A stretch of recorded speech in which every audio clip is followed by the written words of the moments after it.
스루포 타임즈 2023년 9월 12일자를 진행하도록 하겠습니다. 정범진 원자력 학회장 신규 원전 최소 10기 필요, 과학의 정치는 빠져야. 조선 비즈 보도 내용입니다. 에너지는 과학이고 생존의 문제다. 요 말은 맞는데 정치가 개입해서는 안 된다. 이렇게 인터뷰했다는 거예요. 어, 곧 수립할 11차 전력 수급 기본 계획에서는 단순히 경제 성장률에 기반한 전력 수요가 아니라 탄소 중립까지 고려해 두 자릿수 이상의 신규 원전을 포함해야 한다. 이렇게 표현했답니다. 그리고 원전 생태계 복원에서 시급한 과제에는 원전 부지다. 이렇게 얘기를 했습니다. 그리고 지난 문정권에 대해서 탈원전은 불행한 일이었다. 정치가 개입하지 않았어야 할 영역에 개입한 결과다. 식량, 국토안보, 환경, 에너지 등은 없으면 안 되는 절체절명의 것들이다. 문제를 지적하는 전문가의 얘기를 듣지 않았다는 점이 문정부의 패착이다. 이렇게 표현을 하고 있네요. 원전 업계는 태양광 등 재생에너지를 부정해 하나 아니다. 에너지원 다변화는 중요하다. LNG 발전은 단기적으로 출력을 높일 때 좋지만 비싸다. 결국 원전, 석탄, LNG가 모두 필요하다. 그 비율이 문제다. 이런 얘기를 하는 거죠. 재생에너지는 전 세계적으로 연료 없이 발전할 수 있다. 다만 그 비중은 정치가 아니라 과학과 경제적 합리성으로 결정해야 한다. 세상에 나쁜 발전원은 없다. 이런 내용입니다. 그런데 이런 표현 정치가 개입해서는 안 된다 하는데 국가 정책이라는 것이 결국 정치가 개입하는 게 현실적이면은 경제는 정치가 결정한다 라고 하는 그 현실론에 너무 그 몰지각한 그런 그 의견 아니냐. 그러면은 뭐 과학자들이 꼴리는 대로 그 세상 그 우리나라 뭐 경제 정책 다 발전 정책 정해서 뭐 하고 정치가들이나 공무원 애들은 그냥 알았습니다 해서 이런 식의 표현은 좀 문제가 있다고 봅니다. 에너지는 과학이고 생존의 문제다. 그러므로 정치가 정책을 결정할 때는 정치가도 과학적이고 논리적으로 합리적으로 생각해야 합니다. 이런 식으로 인터뷰 해줘야 되는 거 아니에요, 이 사람? 뭐 했던 사람인지 모르지만은. 그리고 원전 부지 계속 없다 없다 그렇게 얘기하는데 원전은 세워야 한다면서 그러면 대안 제시를 하든지 원전 부지 영종도와 새만금을 저는 추천합니다. 왜 동쪽 애들만 질라고 그러는지. 그리고 또 하나 있죠. 소형 원전은 그 바다에 크게 접하지 않아도 충분히 그 지을 수 있다 하는 뉴스 보도를 들은 적이 있습니다. 어쨌든 그 대형 원전을 짓는 것은 그 바닷가에 지긴 져야 되겠죠.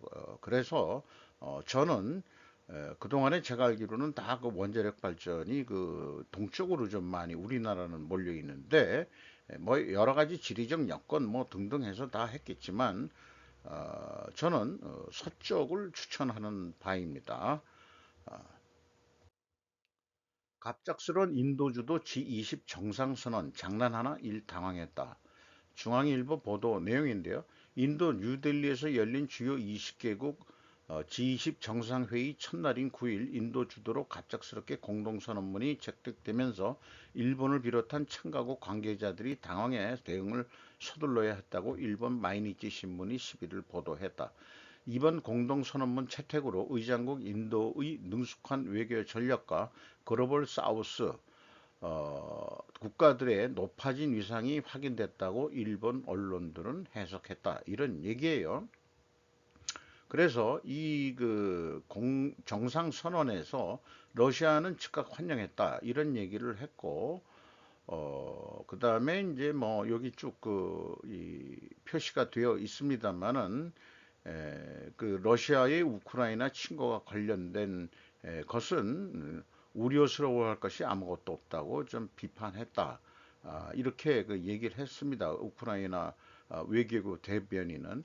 이게 뭔 얘기하냐면 G20에서 러시아나 러시아 문제를 거의 그 거론을 안 하고 뺐다 이거예요. 그리고 저 G7에는 젤렌스키도 초청이 됐는데 젤렌스키가 그 초청이 안 됐고 이런 등등 해가지고 어저께는 그 마이니치 매일경제 신문에서 중국과 러시아가 빠진 G20회의는 그것은 그 판타지에 불과한 거 아니냐 이런 식으로 또 비판 뉴스도 나왔습니다.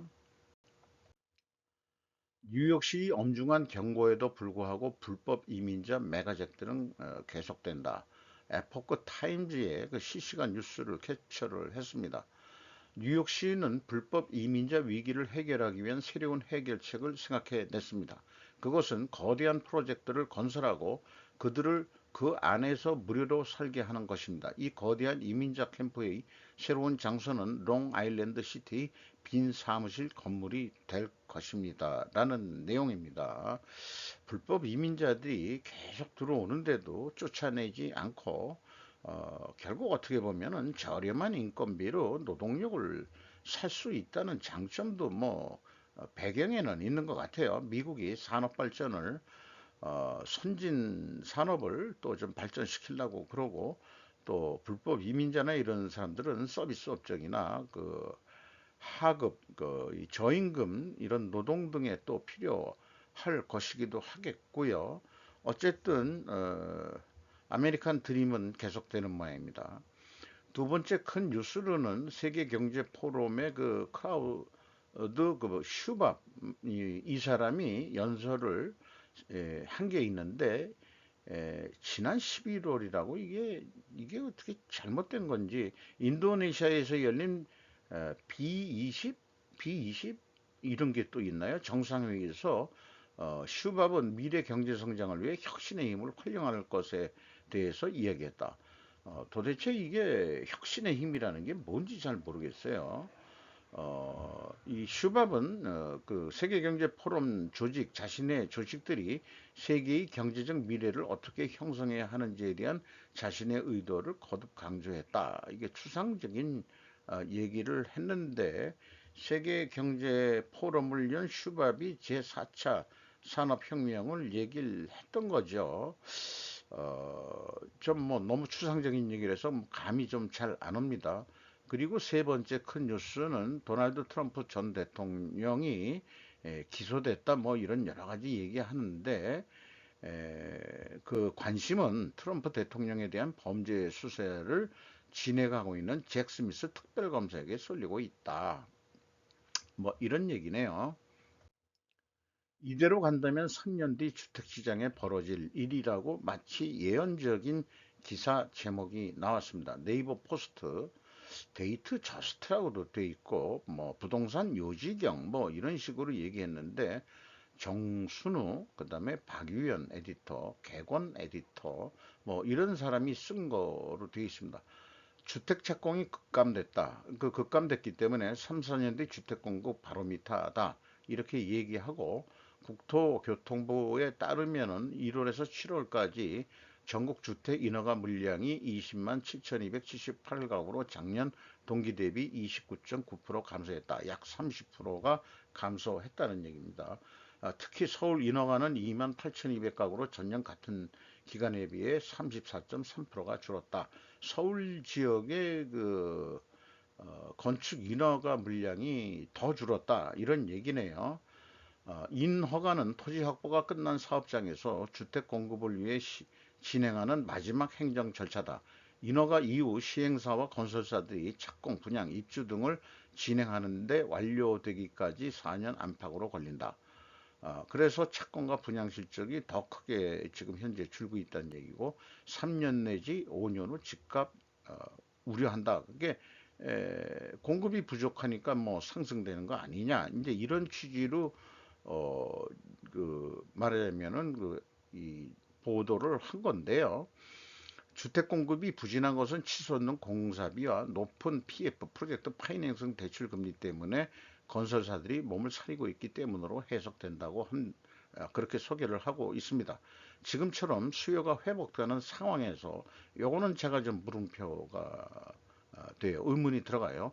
주택 공급이 위축되면 안정세를 찾던 집값이 다시 상승할 것이라는 전망이 나온다 해서 주택 가격이 오를 거다 이런 그 메시지를 띄우는, 이거 잘못되면 이게 찌라시 같은 거 아닌가요? 찌라시 같은 뉴스 같은데, 수요 회복은 대출 완화 정책 역량일 것이나 제 생각은 50년 뭐 장기 그 대출도 나왔고 올해 1년 한시적으로 그 무슨 젊은 세대를 위한 또 그 대출 상품이 나와서 거의 다 소진돼 가고 있는데, 향후 인구 감소와 연결해서 생각하면 경제 디프레이션 측면으로 해석을 좀 해봐야 되는 거 아니냐. 그러니까 수요 감소니까 당연히 공급도 감소시켜야 되는 건 맞는 거죠.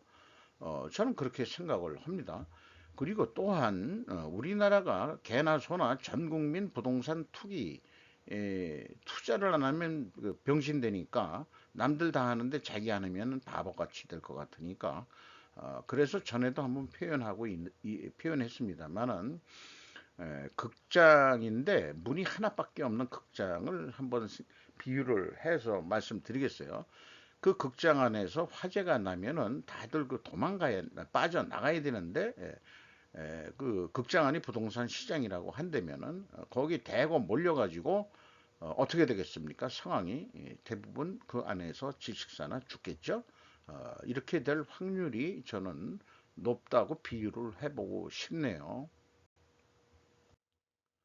부동산 PF 잔액 133조, 증권사 연체율 17.3%에 달해 프로젝트 파이낸싱이라고 해서 이제 그 건설 회사나 또 이런 쪽에 그 돈을 빌려주는 건데, 앞면과 앞 뉴스하고 연결해서 보면은 그 PF 연체율이 상승 추세는 크게 둔화됐긴 했다고 얘기를 하면서 증권사 연체율이 가장 높다 해가지고 업권별로 은행, 저축은행, 보험사, 여전, 이게 여신 전문 회사라고 되어 있네요.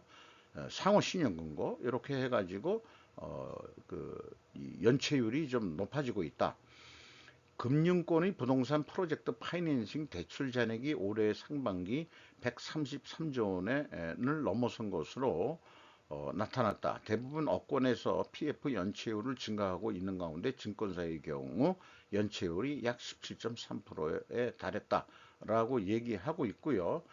금융위원회가 금융감독원이 12일 회의를 통해서 시공사도 준공 리스크와 자사의 유동성 상황을 감안해 자금 조달 계획을 엄밀히 점검하고 대주주와 경영진의 책임하에 필요시에는 사업장 구조 개선이나 자산 매각 등을 통한 자구 노력도 적극적으로 검토해 나가야 할 시점이라고 말했다. 뭐 이런 뉴스입니다.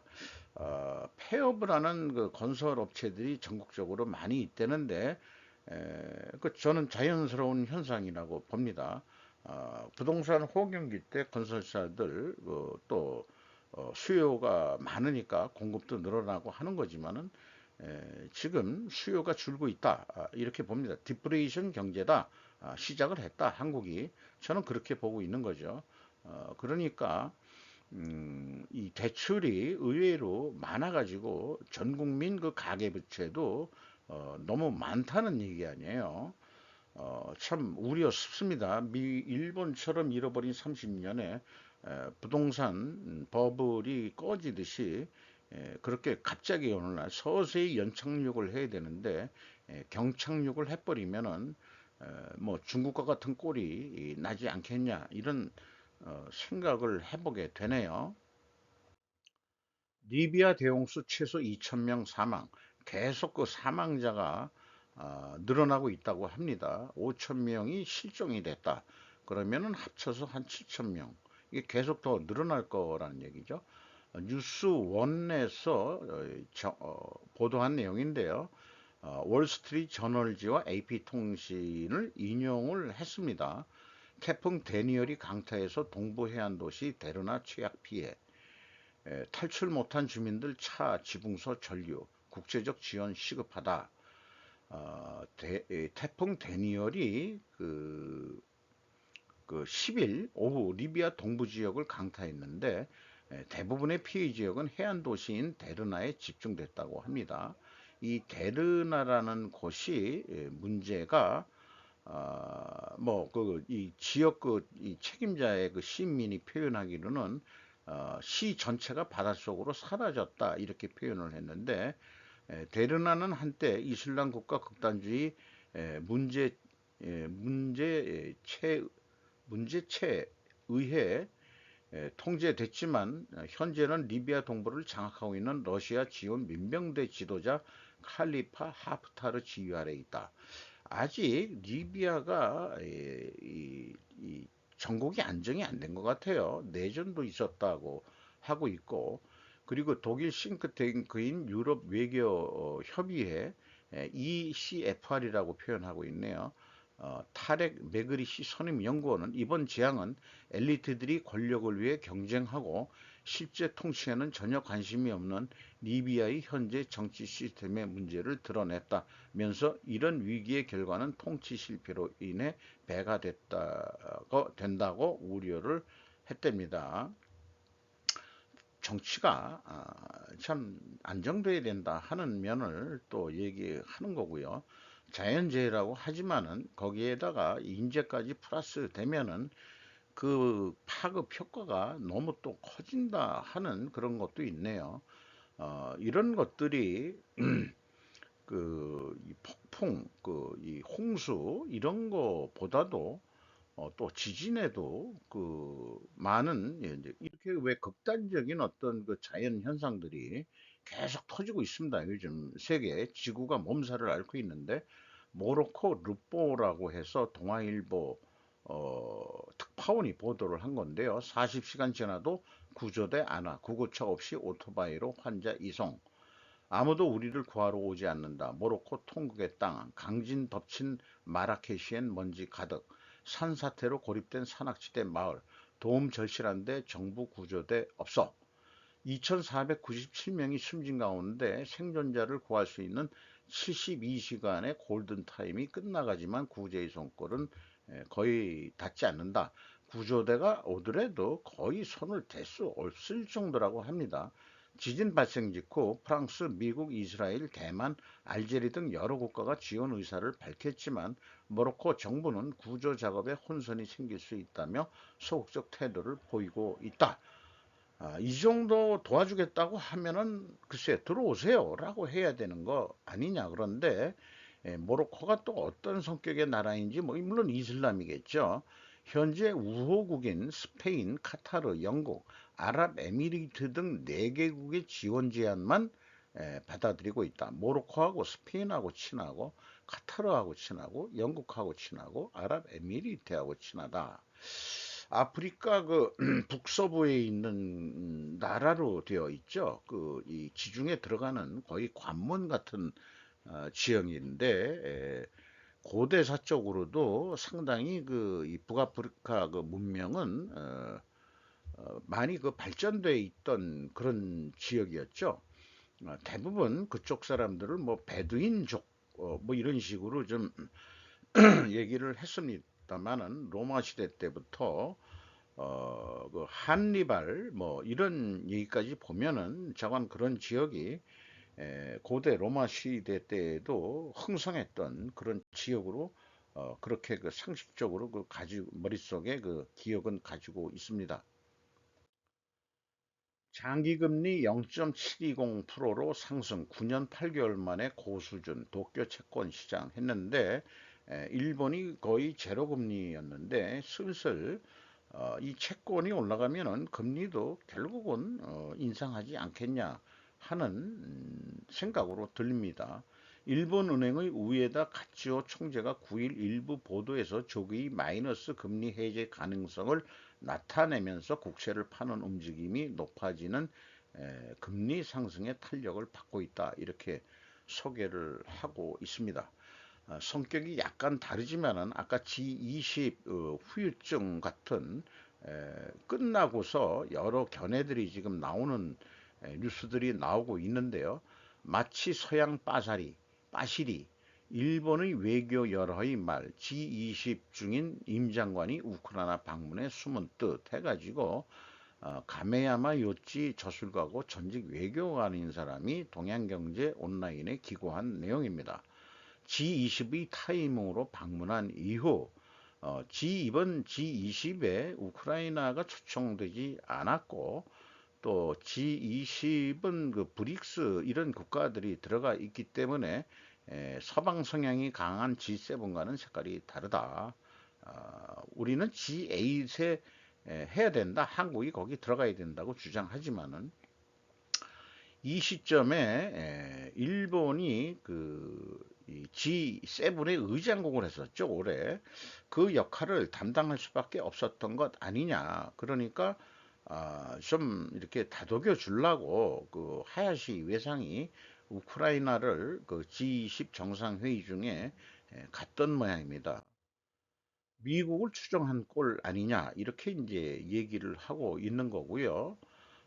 미국에 추종할 필요가 있나 되겠지만 그것이 기시다 외교의 현재로서는 기본 방침인 것이다 라고 그 인지를 하고 있고 우크라이나가 원하는 것 같은 전장에서의 승리를 얻을 수 없는 가운데 국제 정치에서의 지지도도 얻지 않는다면 지금 상황이 이런 식으로 G20에서도 이런다면은 이제라도 휴전할 때가 아니냐라고 이제 의견들이 많이 나오고 있는 것 같다.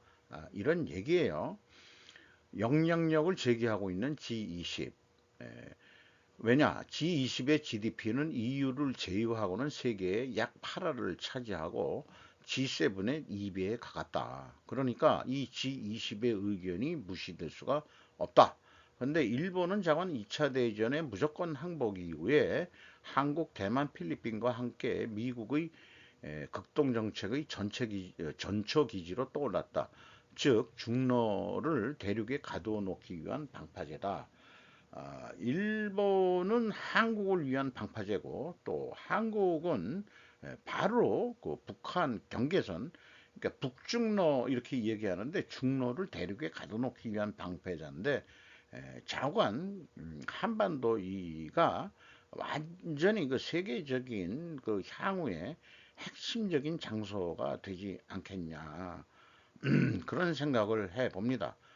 국경이 바다로 떨어져 있는 게 아니고 육지로 휴전선이 지금 갈려져 있는 상태인데 이런 그런 상황이죠. 거기다가 이제 또 김정은이가 또 이제 푸틴을 만나러 가는 뉴스들이 이제 곧 등장합니다. 그죠?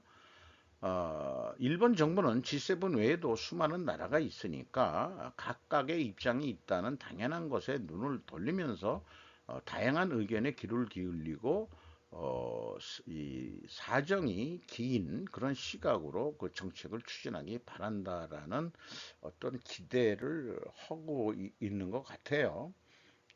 글쎄요, 지금 봐서 지금 그 항복 이후에 일본은 완전히 미국은 형님, 그 다음에 이제 그 일본은 그 똘마니로서 잘 해오고 있는데 물론 이제 독자적인 의견을 냈던 수상들은 대부분 일찍 제거됐습니다.